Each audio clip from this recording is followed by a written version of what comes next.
Et maintenant, l'invité de la matinale, directeur de recherche émérite au CNRS, il est spécialiste de l'Iran, où il a vécu et travaillé des années. Quels sont les effets politiques des bombardements israélo-américains? Où va le régime des mollahs? Que veut la société civile iranienne? On en parle maintenant avec Bernard Ourcade.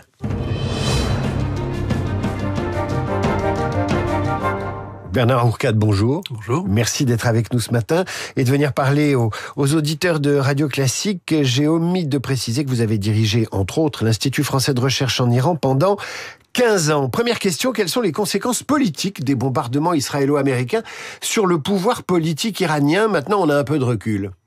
Je dirais 51 morts. Il y a eu 51 morts hier à Gaza. Et c'est assez facile de tuer des gens à Gaza, de pauvres gens massacrés. C'est autre chose que s'attaquer à la République islamique. Et peut-être, ça sera un peu le thème de mon intervention, en touchant l'Iran et non pas la République islamique des mollahs, Israël a peut-être fait une erreur politique.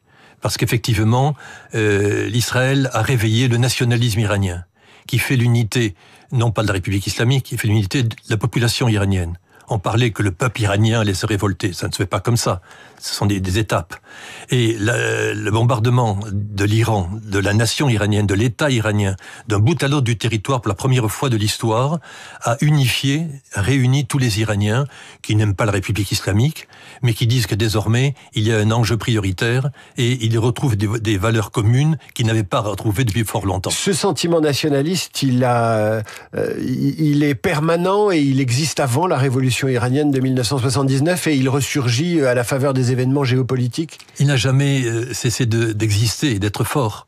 Ne pas oublier qu'en 1980, lorsque Saddam Hussein attaque l'Iran, la République islamique est révolutionnaire, etc., Khomeini était fragile à ce moment-là. L'attaque de l'Irak a fait que tout le monde s'est réuni derrière le chef de l'État, M. Khomeini, et ça a permis au Mollah de prendre le pouvoir.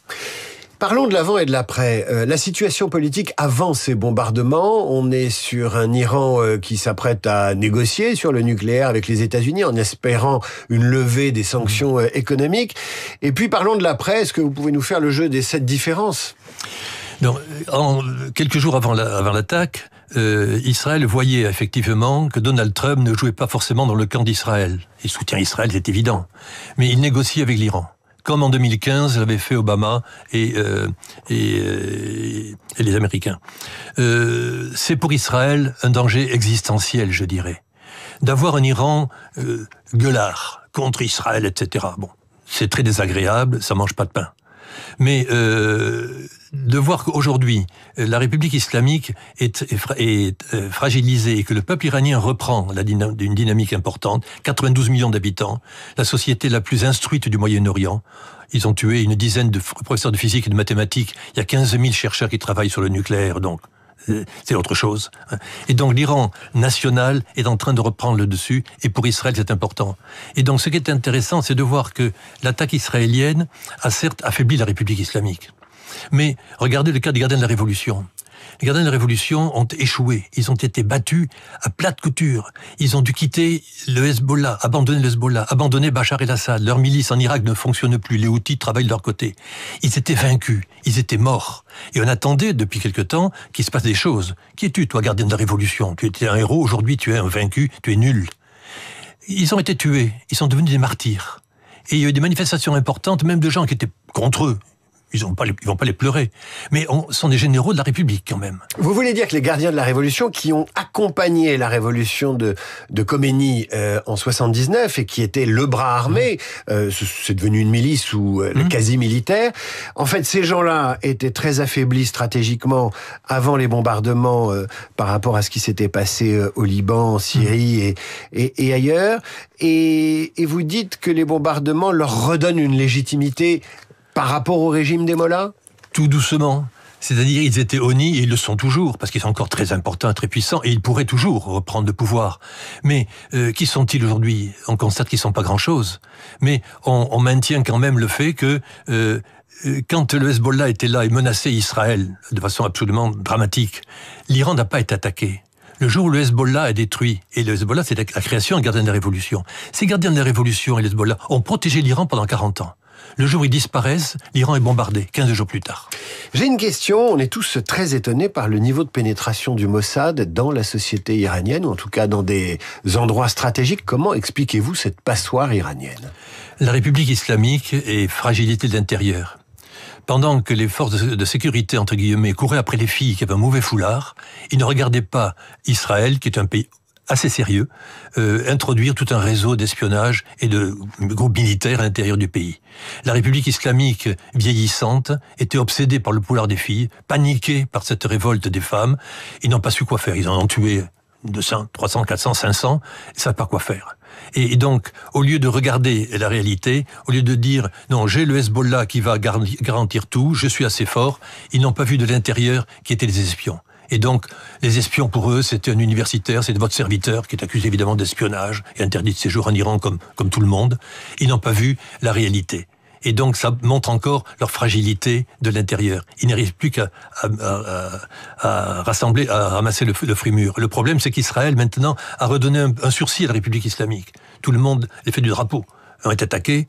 Donc, je suis contre les mollahs, j'en ai assez, mais je défends ma vie et donc, je soutiens le gouvernement actuel. Et ça qui est intéressant. Et le gouvernement actuel, qui est-il ? Ce n'est pas les filles qui ont dansé dans les rues, c'est 20% de la population, c'est le gouvernement actuel de Pezeshkian, le gouvernement réformateur, qui a été mis en place par le guide lui-même depuis des années. Vous dites réformateur, et en préparant cet entretien hier, vous avez eu un mot extraordinaire, vous m'avez dit « Pezeshkian, c'est le Gorbatchev iranien ». J'ai failli tomber de ma chaise. C'est peut-être pas lui, mais c'est son frère. Je veux dire par là que qu'est-ce qui s'est passé ? L'Iran, depuis 4 ans maintenant, le régime islamique, le guide lui-même a compris que c'était difficile pour lui. Il fallait donc reprendre de l'unité dans le pays et développer la nation iranienne, prendre en considération ce que les femmes revendiquaient. Et c'est pas que les femmes, tout le monde le revendiquait, même les gens du régime. Ils ont une drôle de façon de prendre en considération ce que les femmes et les collégiennes revendiquaient quand même.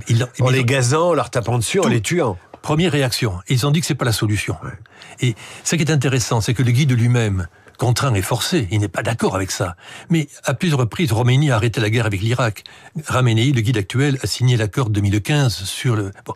Et donc il a dit, c'est fichu. Pour sauver mon régime, il faut donc que je sauve l'Iran et donc faire des concessions. Hélas, mais je suis obligé de les faire. Donc aujourd'hui, il laisse les réformateurs avancer. Et aujourd'hui, on peut voir dans les événements actuels à quel point Pezeshkian, le président élu, donc si jamais le guide disparaissait, qui est le seul homme politique connu capable de gérer la boutique, c'est le gouvernement actuel. Et ce qui est très intéressant, c'est que ce gouvernement, il tient pourquoi ? Parce qu'une grande part, la moitié à peu près des conservateurs les plus durs au Parlement ont constaté que la machine ne marchait plus et qu'il fallait être pragmatique. Donc soutenir un gouvernement parce qu'il faut bien sauver la maison. Et donc aujourd'hui, le président du Parlement, par exemple, Radibaf, qui est un gardien de la Révolution, qui n'est pas des plus tendres, mais il dit, pour sauver le régime, il faut effectivement soutenir le gouvernement actuel. Et donc effectivement, l'URSS n'est pas tombée parce que les Tadjiks ou les Ouzbeks ont fait une émeute, c'est parce que Gorbatchev, au centre du Parti communiste, a dit, ça ne marche plus la machine. Vous diriez que, comme au temps de l'URSS, le régime va évoluer parce que les conditions de vie économiques et sociales sont intenables, notamment à cause de l'embargo, et qu'il faut que ça évolue ? C'est évident. Vous avez en Iran une société qui est la plus instruite du Moyen-Orient, une classe moyenne nouvelle, qui espérait émerger, et que malheureusement, le système islamique, l'Iran des mollahs, comme on dit, des gardiens de la révolution, la corruption, la mauvaise gestion, tout cela, on le connaît parfaitement, empêche de s'exprimer. Ces gens-là, ils sont là, ils attendent une solution. Ils n'attendent pas un grand soir trotskiste, avec la liberté guidant le peuple, mais de l'intérieur. Et donc, Israël, justement, en attaquant, a montré qu'il fallait sauver l'essentiel. Et donc, Pezeshkian, c'est quelqu'un de sympathique, de gentil, c'est un bon médecin, c'est pas un aigle, mais ma foi, il peut faire le job. Et donc, finalement, alors qu'il y a 15 jours, il était attaqué, il dit, qu'est-ce que c'est ce type-là, il ne vaut rien. Aujourd'hui, on se rend compte que peut-être il y a moyen de faire quelque chose avec lui. Bernard Ourcade, chercheur émérite, directeur de recherche émérite au CNRS. Quand je vous entends parler, évidemment, vous connaissez très bien la société iranienne, son système politique. Vous dites qu'ils vous ont pris pour un espion. Et en même temps, quand je vous entends, j'ai l'impression qu'on n'a pas les bonnes lunettes pour regarder l'Iran, parce que les mollahs, avec leurs turbans, leurs manifestations très spectaculaires, la violence aussi, la violence de rue, nous empêchent de regarder en profondeur cette société-là. À quel type de dictature vous la compareriez? Parce que pour l'Occident, c'est le niveau suprême de la dictature et de l'horreur, l'Iran. Peut-être. Et c'est peut-être une erreur de dire les choses ainsi. Maxime Brodesson parlait de la fascination de l'islam. Dès qu'on voit l'islam chez nous, on est fasciné par admiration, par rejet. Mais ce qu'il faut voir, c'est que il est trop facile de dire, et j'étais très choqué pendant ces 15 jours, 3 semaines, de voir les intervenants dans les médias sur l'Iran, qui, ma foi, passent à côté de la plaque. C'est du James Bond. Est-ce que la bombe va pénétrer 80 mètres, 60 mètres pour faire sauter Fordo? On s'en fiche.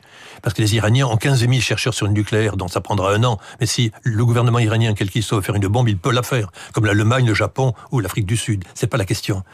On est fasciné, effectivement, mais ça a démontré aussi que la République islamique, qui a mis en place l'islam politique, a échoué. Et donc, l'échec de l'islam politique dont parlait Olivier Roy, il y a 40 ans, a été démontré par l'Iran. Donc pour les autres pays de la région qui disent l'islam est la solution, l'aventure iranienne est intéressante. Mais ne laissons pas, on s'est fait tromper par l'Iran. On a oublié que l'Iran est un pays national. Le programme nucléaire iranien a été fait par le Shah d'Iran. La République islamique n'a fait que continuer exactement le programme du Shah. En clair, vous êtes en train de me dire, on n'aide pas l'Iran à échouer correctement, il faut l'aider à échouer correctement, cette République islamiste. Il faut donner la main aux Iraniens. Les Iraniens ne sont pas n'importe qui. Il ne s'agit pas de glorifier les Iraniens plus que d'autres, mais c'est un pays qui a une expérience originale. Ils sont persans dans un monde turc et arabe, ils sont chiites dans un monde sunnite, ils ont été attaqués à plusieurs reprises par des guerres injustes, et donc il y a une unité nationale est très forte. L'islam, ça compte en Iran, l'ouverture internationale, ça compte, mais le nationalisme, ça compte. Dernière question, est-ce que vous pensez que Donald Trump peut trouver un registre d'échange, de négociation, de communication avec l'Iran, après ce qui s'est passé pendant la fameuse guerre des 12 jours? Est-ce qu'il a la clé de l'avenir, Donald Trump? Mais oui. Les Israéliens voulaient la destruction du nucléaire iranien.